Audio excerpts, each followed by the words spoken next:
બાવડા highway પરના મોરૈયા ગામ પાસે કલરની ફેક્ટરી જે છે એમાં આગ લાગવાની ઘટના છે। આગ હજુ પણ બેકાબુ છે। અમદાવાદ ફાયર બ્રિગેડની 8 ગાડીઓ ઘટના સ્થળ પર પહોંચી છે। આગ લાગવાનું કારણ હાલમાં સ્પષ્ટ થયું નથી। કોઈ જાનહાની થઈ નથી। ચાંગુદર હાઈવે પર ભારે ટ્રાફિક જામ થઈ ગયું છે। ધુમાડાના ગોટેગોટા દૂર દૂર સુધી નજરે પડી રહ્યા છે। આજે ફેક્ટરીમાં રજા હોવાથી ફેક્ટરી બંધ હતી। ફેક્ટરીમાં કેમિકલના બેરલમાં સતત ધડાકાઓ થયા છે। ગંભીરતાને ધ્યાનમાં રાખી મેજર કોલ પણ જાહેર કરવામાં આવેલો છે। આપ જોઈ રહ્યા છો મોરૈયા ગામ પાસે આ મેજર કોલ। આગ હજુ પણ બેકાબુ છે।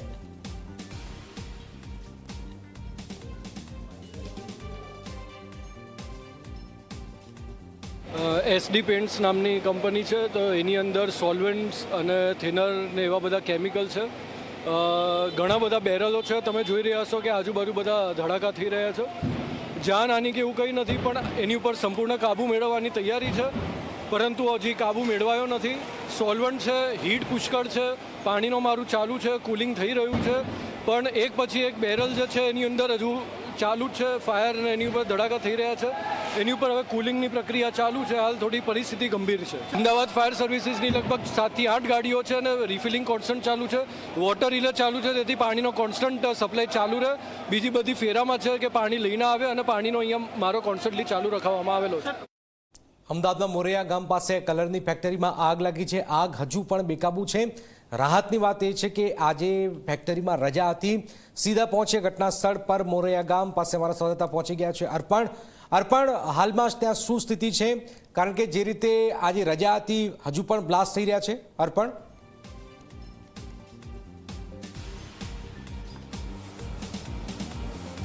હાલના સીધા દ્રશ્યો હું આપને મારી પાછળની તરફ બતાવું। આગ હજી પણ બેકાબુ છે।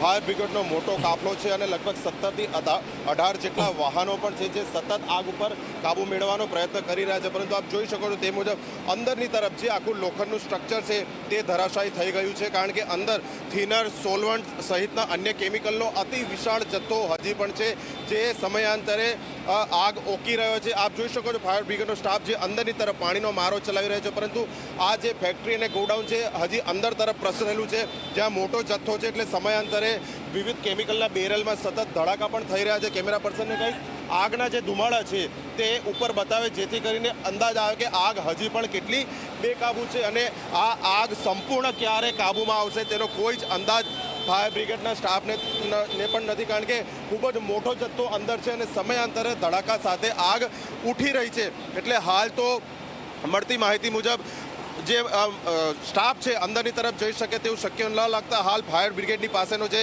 વિશેષ રોબોટ છે તેની મદદ લેવાનું હાલ અહીંના ઉપસ્થિત અધિકારીઓ વિચારી રહ્યા છે। સદનસીબે આટલી મોટી દુર્ઘટનામાં કોઈને ઈજા નથી પહોંચી કે કોઈ જાનહાનિ નથી થઈ, કારણ કે એસડી પેન્ટની આ જે ફેક્ટરી અને ગોડાઉન છે આખું, ત્યાં આજે રજા હતી। સદનસીબે કોઈ જાનહાનિ નથી થઈ, પરંતુ આગ લાગવાનું ચોક્કસ કારણ હજી સામે નથી આવ્યું। પરંતુ જે પ્રમાણેના આગના આખા દ્રશ્યો જોવા મળે છે, આ આગ સંપૂર્ણ કાબુ ક્યારે આવશે તે હજી કોઈ કહી શકે તેમ નથી। જનક, અર્પણ, એક સવાલ એ છે કે એક તો ગરમી પણ ભીષણ છે, ક્યાં સુધી આગ પર કાબુ મેળવાઈ શકે છે હાલમાં?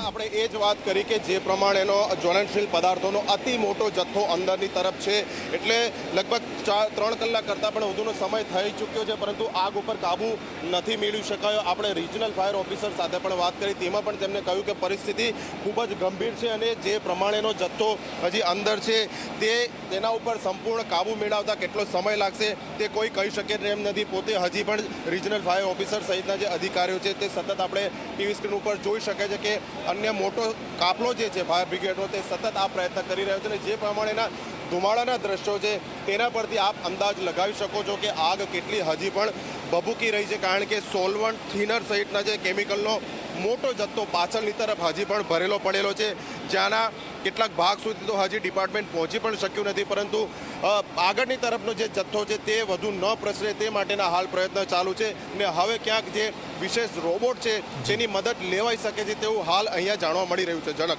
બિલકુલ આભાર અર્પણ, આપણી પાસે ફરીથી આવીશું। આપ જોઈ રહ્યા છો અમદાવાદમાં ચાંગુદર હાઈવે પર ભારે ટ્રાફિક જામ પણ થયું છે। મોરૈયા ગામ છે ત્યાં આ કલરની ફેક્ટરીમાં આગ લાગ્યો છે। મેજર કોલ જાહેર કરાયું છે।